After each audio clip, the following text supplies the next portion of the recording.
देखा और विटनेस किया कि हमारे साथ जो सबसे बड़ा प्रॉब्लम लोग करते हैं वो ये है कि वो नॉन कोऑपरेशन है उनका। सही। बात ये है कि आप जिस मुल्क के शहरी हैं वहाँ आपको उनके रूल्स एंड रेगुलेशन को आपको न सिर्फ इल्म होना चाहिए बल्कि फॉलो भी करना चाहिए एक रिस्पॉन्सिबल सिटीजन की हैसियत से। हमने जो सबसे बड़ा वाकया देखा था वो अभी देखा था कि हमारे ही अहलकार को वो लेकर जाने लगे थे और किडनैप करके एक तरीके से लेकर जा रहे थे। ऐसे वाकयात कितने देखने में आते हैं? देखिए बात ये है कि ये हमारे जहनी नापुख्तगी का सबूत है। सही। मैं ये तो नहीं कहूँगा कि उनकी नीयत किडनैप करने की होगी, लेकिन ये उन साहब की जहनी नापुख्तगी का ज़रूर एक सबूत थी कि उन्होंने इस तरह से बिहेव किया। अब ऐसे वाकयात सुबह शाम का मामूल तो नहीं है। सही। हमारे यहाँ हर तरह के लोग हैं, पढ़े लिखे भी हैं, गैर पढ़े लिखे भी हैं, कुछ जो पढ़े लिखे नहीं होते वो निस्बतन ज़्यादा कोऑपरेशन कर जाते हैं बनिस्बत उनके कि जो पढ़े लिखे हों। तो इसमें तालीम भी इतना अहमियत इसकी नहीं है, इसमें सबसे बड़ी अहमियत है तरबियत की, और ये तरबियत हमें और आपको अपनी खुद करनी है। आपके चैनल्स के थ्रू भी अब जब से मीडिया का इतना आया है रुझान, उसमें मीडिया तकरीबन हर चैनल दिखाता है और पॉजिटिव दिखाते हैं कि जी आप रूल्स एंड रेगुलेशन की पाबंदी करें और जो मुल्क है वो आपका अपना है, शहर आपका अपना है। कि ट्रैफिक पुलिस की नफरी के पास कोई ऐसा इक्विपमेंट भी नहीं है कि वो अपनी चीज़ को या अपनी रेट को इन्फोर्स कर सके। ना तो उनके पास खड़े होने के लिए कोई जगह है, ना उनके पास कोई पानी पीने की जगह है, और ना ही उनके पास कोई ऐसा इक्विपमेंट है कि वो गाड़ी का या तो कोई टायर फ्लैट कर सके। कुछ भी ऐसी चीज़ नहीं है उनके पास। देखिए हम तो गुड फेथ में अपने पास वो नहीं रखते वेपन, सही। इसलिए कि हमारा काम ऐसा नहीं है कि हम उसमें ना वायलेंस की नेचर ऐसी होती है कि उसमें कोई खुदा न खास्ता ऐसी नौबत आ जाए। ओकेजनल वाक़यात होते हैं जहाँ कोई उसके साथी हमारे सिपाही के साथी भागने की कोशिश कर रहा हो या उसके ऊपर गाड़ी चलाने की, ओकेजनल वाक़यात हैं। हम जानबूझ के हम अपने हमारे स्टाफ के पास ये सोच के। लेकिन क्या ये चीज़ स्टाफ को रिस्क में नहीं डाल देती? क्या ये नहीं, रिस्क में नहीं डालती। रिस्क में इसलिए नहीं डालती कि देखिए नेचर ऑफ वर्क क्या है, रोड पे खड़े होना है, 8-8 घंटे इंतहाई धूप में खड़े होना है, और उसमें होता ये है कि अगर आपने रोका है, अल्टरकेशन हो रही है ड्राइवर के साथ और सिपाही के साथ, तो वो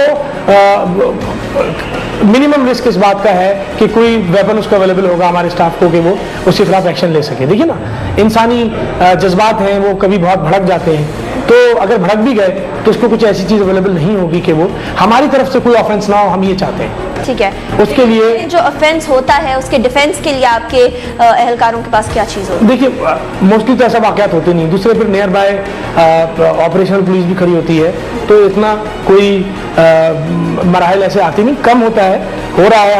हमारे अभी पिछले दिनों में बहुत हमारे एहलकार शहीद हुए हैं, लेकिन उसके बावजूद हमारी स्ट्रेटजी यही है कि अपनी ओन लाइफ को रिस्क करके और हम इस तरह अपनी स्ट्रेटजी ना। अच्छा, आपने बात की थी कि 8 घंटे इनकी ड्यूटी होती है धूप के अंदर खड़े रहते हुए, लेकिन ये क्या ड्यूटी 8 घंटे तक भी रुक जाती है? लेकिन मैंने तो देखा है कि 10 घंटे 12 घंटे भी अक्सर इनको ड्यूटी करनी पड़ती है। 3000 की नफरी, 2 करोड़ की आवाम।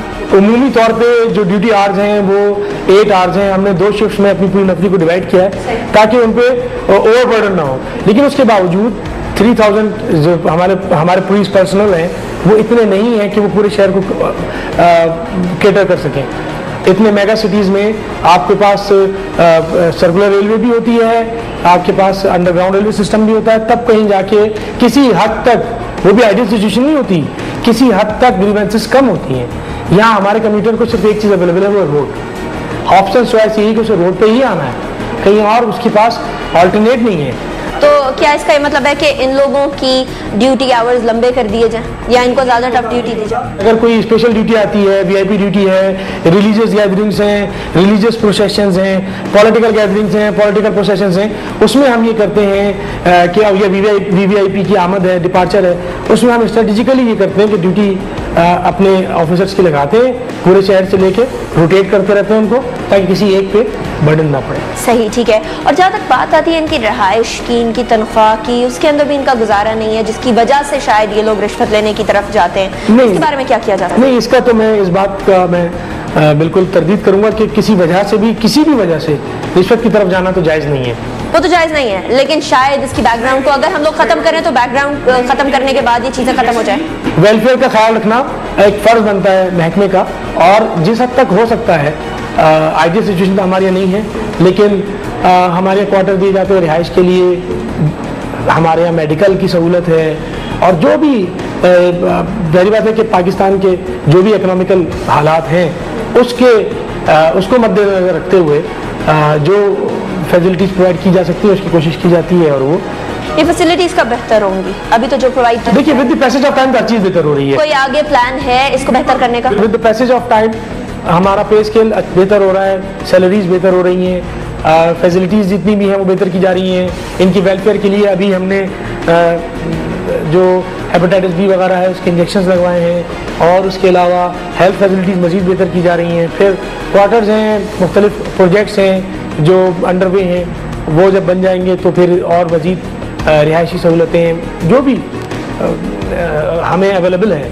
उसमें बेहतरी पैदा की। ठीक है, बहुत बहुत शुक्रिया कमर रिजवी साहब हमसे बात करने का। नाज़रीन, इतना तो आपको ये शो देखकर अंदाजा हो ही गया होगा कि रोड पे उतरते ही सिर्फ हमें मसाइल का सामना नहीं होता, बल्कि वो एहलकार जो हमारी ही आसानियों के लिए खड़े होते हैं, हम ही उनके लिए मुश्किलात पैदा कर देते हैं। रोड के कवानीन को तोड़ना, ट्रैफिक के कवानीन को तोड़ना, ये इतना आम हो चुका है और उसके ऊपर बहस करना ये तो उससे भी ज्यादा आम हो चुका है। सबसे ज्यादा जो बुरी बात हम लोगों को नजर आई वो ये थी कि एक गलती करके अपनी गलती को जस्टिफाई करने की कोशिश करना, चोरी करके ऊपर से सीना जोरी करना। ये चीज अगर हम लोग खत्म कर लें और अपनी गलती को एक्सेप्ट करें और गलती को एक्सेप्ट करने के साथ साथ ये रियलाइज करें कि हमें उस गलती को अगली दफा के लिए बेहतर बनाना है, तो हमारे ये पूरे मुल्क का सिनेरियो बहुत ज्यादा बेहतर हो सकता है। इस एहसास जिम्मेदारी को हमें देखना होगा और अब देखना ये है कि हमारे लोगों के अंदर कितना शऊर आता है, कितनी बेदारी आती है और कितनी अक्ल आती है कि वो ये देख सकें कि रोड के ऊपर जो हंगामा आराई हो रही है और बेहंगम सी ट्रैफिक है वो किसी और की वजह से नहीं, पहले तो हमारी वजह से ही है। इस ट्रैफिक को अगर बेहतर बनाना चाहते हैं और लोगों की जानों को महफूज बनाना चाहते हैं तो सबसे पहले सड़क पे उतरने से पहले